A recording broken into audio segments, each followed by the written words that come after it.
So this is my furikake mix that I put into my split pea mixture. So I steam my split peas, yellow split peas like this, until they were cooked.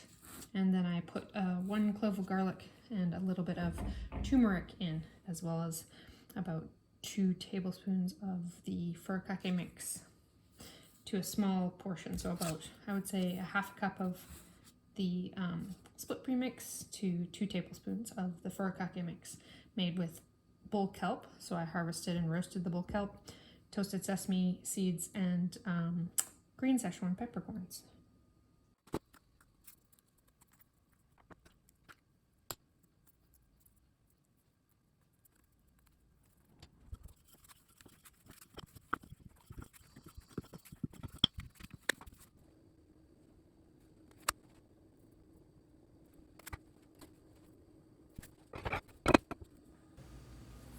Look at that steam coming out. This was delicious. I was super happy with the recipe.